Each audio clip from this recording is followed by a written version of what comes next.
నీ జీవితంలో నువ్వు విజయం సాధించినప్పుడు, నువ్వు పడిన ప్రయాసకు తగిన ప్రతిఫలం చూసినప్పుడు నిన్ను విమర్శించే వాళ్ళు ఉంటారు, వేధించే వాళ్ళు ఉంటారు, విసిగించే వాళ్ళు ఉంటారు. ఇది సహజం. ఉదాహరణ చెప్తా. నువ్వు కొంచెం బరువు పెరిగావు అనుకో, తిండిపోతివి అని చెప్పి అంటారు. నువ్వు బరువు కొంచెం తగ్గావు అనుకో, ఏదో రోగం వచ్చింది అని అంటారు. నువ్వు కష్టపడి పైకి వచ్చావు అనుకో, కాలం కలిసి వచ్చింది అంటారు. నువ్వు ఓడిపోయావు అనుకో, ఎందుకు పనికిరాని వాడివి అని చెప్పి అంటారు. నువ్వు మంచి బట్టలు వేసుకున్నావు అనుకో, సోగ్గాడు అంటారు. సాదాసీదా బట్టలు వేసుకుంటే పిచ్చోడు అంటారు. అనగా ఈ జీవితంలో, ఈ జీవిత ప్రయాణంలో నువ్వు ఏది చేసినా ఏడ్చే వాళ్ళు ఎప్పుడూ ఉంటారో, విమర్శించే వాళ్ళు ఎప్పుడూ ఉంటారో. ఇది సాధారణము, సహజము.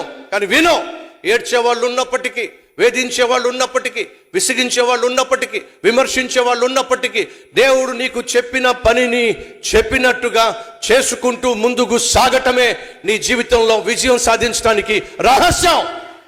నువ్వు ఆగిపోవడానికి వీల్లేదు, నిరాశ పడిపోవడానికి వీల్లేదు, నిరసించిపోవడానికి వీల్లేదు. వాళ్ళ నిందలను బట్టే నువ్వు చేయాల్సినటువంటి పనిని, పరిచర్యను ఆపేయడానికి వీల్లేదు. సతీష్ కుమార్ నేర్చుకున్న సత్యము అదే, పాటించేటటువంటి వాస్తవం కూడా అదే. దయచేసి గమనించండి.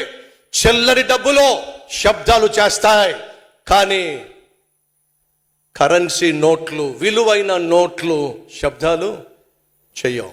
మౌనంగా అనేక మంది జీవితాల్లో ఉన్న అవసరాలు తీరుస్తాయి. చిల్లరి డబ్బులు శబ్దాలు చేస్తాయి, కానీ ఖరీదైనటువంటి విలువైనటువంటి నోట్లు మౌనంగానే అనేక మంది అవసరాలు తీరుస్తాయి, అనేక మందికి ఆశీర్వాదంగా ఉంటాయి. సహోదరి, సహోదరుడా, నువ్వు విలువైన వ్యక్తివైతే మౌనంగానే నీ ఆత్మీయ జీవితాన్ని కొనసాగించు. చిల్లరి మనుషులు గోల చేస్తానే ఉంటారు, కానీ విలువ తెలిసిన వాళ్ళు, విలువైన వాళ్ళు తమ విలువను కాపాడుకుంటూ ఉంటారు. మౌనంగానే, దీనంగానే అనేక మందికి ఆశీర్వాదంగా మారతారో అట్టి వ్యక్తిగా దేవుడు ఉండాలని ఆశిస్తున్నాడు. వినండి. యోసేపు దేవుని దర్శనం పొందుకున్నవాడు, తండ్రి ప్రేమను అందుకున్నవాడు. ఫలితంగా అన్నలు ఏం చేశారు? ద్వేషించారు, దూషించారు, విమర్శించారు, నిందించారు. ఏం తప్పు చేశాడండి యోసేపు? ఏ తప్పు చేయలా.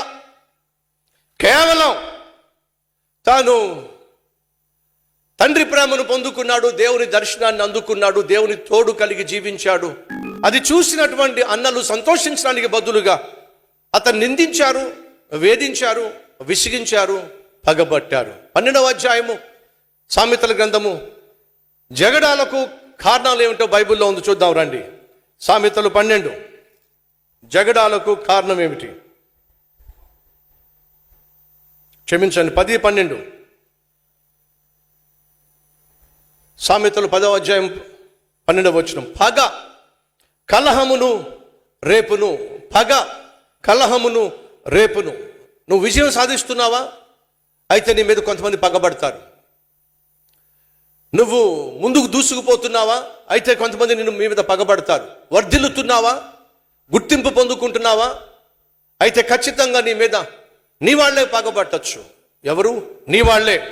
దయచేసి గమనించండి. జీవితంలో ఒక విలువైన పాఠం చెప్తాను. అదేంటో తెలుసా? మన శత్రువుల వల్ల మనకు జరిగే గాయాల కంటే, మన శత్రువుల వల్ల మనం దెబ్బలు తినడం కంటే, సహజంగా సాధారణంగా మన గుండెల్లో గాయాలు చేయగలిగింది, మన గుండెల్లో గాయాలు రేపగలిగింది ఎవరో తెలుసా అండి? మనం బహుగా ప్రేమించేవాళ్ళు, మనల్ని బహుగా ప్రేమిస్తున్నాము అని చెప్పేవాళ్లే మన గుండెల్లో సులభంగా గాయాలు చేయగలరు. ఈరోజు ఒక భర్త కావచ్చు, ఒక భార్య కావచ్చు, అమ్మ కావచ్చు, నాన్న కావచ్చు, భయంకరమైన గాయాలు ఎందుకు పొందుకుంటున్నారో తెలుసా? జీవితాంతం నీకు తోడుగా ఉంటానని చెప్పి మాట ఇచ్చిన భర్త ఒక మాట అంటే భార్య తట్టుకోలేకపోతుంది. కారణం ఏమిటి? ప్రాణానికి తోడుగా ఉంటానన్నాడు, ప్రాణానికి నా ప్రాణం ఇస్తానన్నాడు అని చెప్పే పెళ్లి చేసుకున్నాడు. ఈరోజు అన్నన్ని మాటలు అంటున్నాడు, అనరాని మాటలు అంటున్నాడు, అనుమానిస్తున్నాడు. ఎవరో నీ గుండెల్లో బలమైన గాయాలు చేయగలిగిందో తెలుసా? నిన్ను ప్రేమిస్తున్నాను అని చెప్పిన వాళ్లే, నువ్వు ప్రేమిస్తున్న వాళ్లే నీ గుండెల్లో గాయాలు చేయగలరు. ఇక చిల్లరగాళ్ళు, చిల్లర వాళ్ళు ఏం చేసినా అది కేవలం బయట మాత్రమే, అది కేవలం నీ జీవితంలో బయట మాత్రమే వాళ్ళు ఏమైనా చేయగలరు తప్ప నీ గుండెల్లో గాయాలు చేయగలిగింది మాత్రం, మళ్ళా చెప్తున్నా, నిన్ను ప్రేమిస్తున్నాము అని చెప్పిన వారే, నువ్వు ప్రేమించేవారే నిన్ను బహుగా గాయపరచగలరు. యోసేపును బహుగా గాయపరిచింది ఎవరో తెలుసా అండి? తన సహా ఉదరులు అంటే ఉదరాన్ని పంచుకొని పుట్టిన వాళ్ళే పగబట్టారటండి, అసూయ పడ్డారటండి. ఏం చేస్తారో తెలుసు కదా, అన్యాయంగా అమ్మేశారండి. పగ కలహమునకు కారణం. పగబట్టారు కాబట్టే వాళ్ళు కలహముతో యోసేపును అమ్మేశారండి. 16వ అధ్యాయము 18వ వచనము. ఎందుకు జగడాలు, ఎందుకు గొడవలు? 18వ వచనము, 16వ అధ్యాయము 28వ వచనము. మూర్ఖుడు కలహము పుట్టించును. ఇందాక చూసాం, పగ మన మీద పగబట్టేవాడే మనతో గొడవ పడతాడు. ఎందుకు పగబడుతున్నాడు? మన అభివృద్ధిని చూసి, మన యొక్క ఆశీర్వాదాన్ని చూసి, మనం దీవించబడ్డం చూసి ఓర్వలేక అసూయతో పగబట్టి కలహానికి, గొడవకు, జగడానికి దారితీస్తాడు. 2వ వచనం ఏమిటంటే, మూర్ఖుడు కలహాన్ని, గొడవను రేపుతాడు. దయచేసి గమనించండి, ఇళ్లలో కూడా గొడవలు అవుతాయి, భార్య భర్తల మధ్య గొడవలు అవుతూ ఉంటాయి. ఇలా గొడవలకు కారణం ఏమిటి? ఎవరో ఒకళ్ళు స్టార్ట్ చేస్తారు. ఎవరు స్టార్ట్ చేస్తారు? బైబిల్ సెలవిస్తుంది, మూర్ఖులు కలహమునకు కారకులు. నా భర్త నాతో గొడవ పడుతున్నాడు, నా భార్య నాతో గొడవ పడుతుంది అని చెప్పేవాళ్ళు చాలామంది ఉంటారు. అయితే అడుగుతున్నా, ఎవరు గొడవ పడతారు? ఒకరోజు నా దగ్గర భార్య భర్త వచ్చారు. వచ్చిన తర్వాత ఆ భార్య అంటుంది, అన్న ఇతను అస్సలు మంచోడు కాదన్న, దుర్మార్గుడు అన్న, పరమ పాపిష్టోడు అన్న.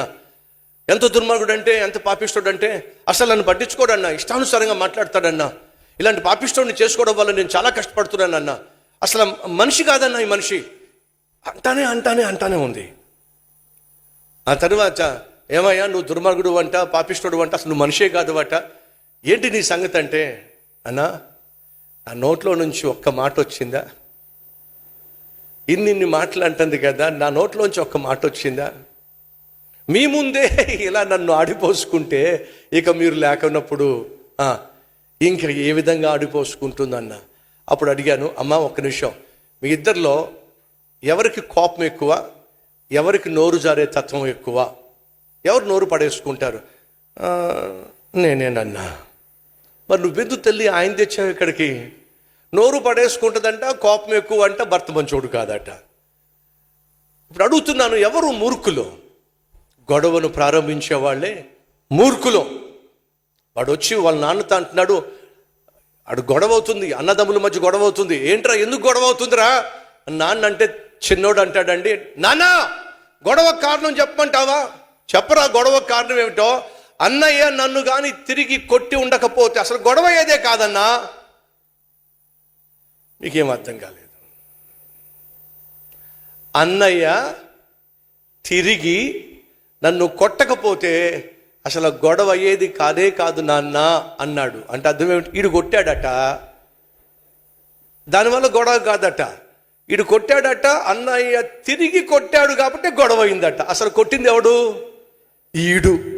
గొడవ ఎవడి వల్ల స్టార్ట్ అయింది? ఈడి వల్ల. ఈడేమంటున్నాడు తెలివిగా, అన్నయ్య తిరిగి నన్ను కొట్టకపోతే గొడవ అయ్యేది కాదు నాన్న, తిరిగి కొట్టాడు కాబట్టి గొడవ అయింది. ఇది వరుస. ఎవరు ఇందులో మూర్ఖుడో చెప్పండి? అసలు గొడవ స్టార్ట్ చేసిన వాడే. ఈరోజు అడుగుతున్నా, ఇంటికి వెళ్ళిన తర్వాత గొడవ పడేవాళ్ళు, అసలు గొడవ ఎవడు స్టార్ట్ చేస్తున్నాడో వాడు మూర్ఖుడు. బైబిల్ సెలవిస్తుంది, జ్ఞానము కలిగిన స్త్రీ ఏం చేస్తుందట? ఇల్లు కట్టుకుంటుంది. మూఢురాలో తన ఇల్లు ఊడబెరుక్కుంటుంది. అడుగుతున్న సహోదరి సహోదరులు, ఎవరు మన కుటుంబంలో గొడవలకు కారణం? భార్యాభర్త కారులో వెళ్తున్నారు, భర్త నోరు సరిగా ఉండదు, కారు నడుపుతూ ఉంటుంటే ఎదురుగుండా బర్రెలు వస్తున్నాయి. ఆ ఎదురుగుండా బర్రెలు వస్తూ ఉంటే కుదురుగా ఉండొచ్చుగా. స్లోగా కారు నడుపుతూ భార్యను చూసి, నీ బంధువులేనా అని చెప్పి అన్నాడు. నీ బంధువులేనా లేదా నీ బంధువులేగా అన్నాడు. కారు చూసి ఆమెను చూసి ఆ మహాతల్లి అంది, మిమ్మల్ని చేసుకున్న తర్వాతే వాళ్ళు మాకు బంధువులు అయ్యారు అంది. అంటే అర్థం ఏమిటి? ఆ బంధువులు మనోడు బంధువులు అంటే అర్థం ఏమిటి? వీళ్ళందరూ మనుషులు కాదు, జంతువులు. ఇక స్టీరింగ్ నన్ను అంతమాట అంటావు. ఎందుకు చెప్పండి? వాళ్ళ నోట్లోనే మాటలు ఉంటాయి, కత్తులు ఉంటాయి. మీరు వాళ్ళ జోలికి వెళ్ళి పొడిపించుకుని మూలకెళ్ళి నీళ్ళు కూర్చుంటే ఏం లాభం? అంత మాట అంటావా? అసలు నువ్వెందుకు నోరు జారాలి? మళ్ళా చెప్తున్నా, మూర్ఖత్వం వల్ల కలహములు వస్తాయి, పగబట్టే వారి వల్ల కలహములు వస్తాయి, డబ్బు పెరగడం వల్ల, ఆస్తి పెరగడం వల్ల కలహములు వస్తాయి అని బైబిల్లో మనం చూస్తున్నాం. 13వ అధ్యాయము ఆదికాండము. అబ్రహాము, లోతు ఇరు కుటుంబాలు సమాధానంగా సంతోషంగా కలిసి ముందుకు సాగుతున్న సమయంలో జరిగింది ఏంటో చూద్దాం రండి. ఆదికాండం 13వ అధ్యాయంలో మనం చూస్తున్నాం. అక్కడ వారు నివసించుటకు స్థలము సరిపోలేదట. ఎక్కడ? 6వ వచనం. వారు కలిసి నివసించుటకు ఆ ప్రదేశము చాలకపోయెను. వారు కలిసి నివసించుటకు ఆ ప్రదేశము చాలకపోయిన, ఎందుకనగా వారి ఆస్తి వారు కలిసి నివసించలేనంతగా విస్తారమాయను గనుక అబ్రహాము పశువుల కాపర్లకును లోతు పశువుల కాపర్లకును కలహము పుట్టెను. ఆ కాలమందు కనానీయులు పెరిజీయులు ఆ దేశంలో కాపురం ఉండిరి. కాబట్టి అబ్రహాము, మనము బంధువులము కనుక నాకును నీకును నా పశువుల కాపర్లకును నీ పశువుల కాపర్లకును కలహము ఉండకూడదు. అబ్రహాం అంటున్నాడు, మనం బంధువులం కదయ్యా, మన మధ్య గొడవలు ఏమిటి? సహోదరుడా సహోదరి వింటున్నావా? బంధువులు కదా, అన్నదమ్ములు కదా, అక్క చెల్లెళ్ళు కదా, సహోదరులు కదా, సహోదరులు కదా, మీ మధ్య గొడవలు ఏమిటి? మీ మధ్య కలహాలు ఏమిటి? ఎందుకు ఈ కలహాలు? ఆస్తి వల్ల. అప్పటిదాకా బాగానే ఉన్నారు, ఒక కంచంలోనే తిన్నారు, ఒక ఇంటిలోనే ఉన్నారు, ఒక మంచం మీదే పడుకున్నారు. కానీ ఈరోజు లోపల ఉడికిపోతూ ఉన్నారు. లోపల మనసులో ఆయాసం పెట్టుకుంటున్నారు. దేనివల్ల? ఆస్తి వల్ల ఉన్నారు. ఈరోజు మన మధ్య ఎవరైనా ఆస్తి వల్ల, అంతస్తు వల్ల, అన్నదమ్ముల మధ్య, అక్క చెల్లెళ్ళ మధ్య ఎంతో కొంత బయటికి మాత్రం నవ్వుకుంటున్నా, బయటికి మాత్రం సంతోషంగా కనిపిస్తున్నా, లోపల మాత్రం ఆస్తి విషయంలో మనస్పర్ధలు కలిగిన వాళ్ళు ఎవరైనా ఉన్నారా? వినండి, ఆస్తి పాస్తుల వల్ల మనసులో ఆయాసం, కలహాలు. అటువైపేమో అక్క నిలబడుతుంది కోర్టులో, ఇటువైపేమో తమ్ముడు నిలబడుతున్నాడు కోర్టులో, ఇటువైపేమో చెల్లి నిలబడుతుంది కోర్టులో, అటువైపేమో అన్న నిలబడుతున్నాడు కోర్టులో.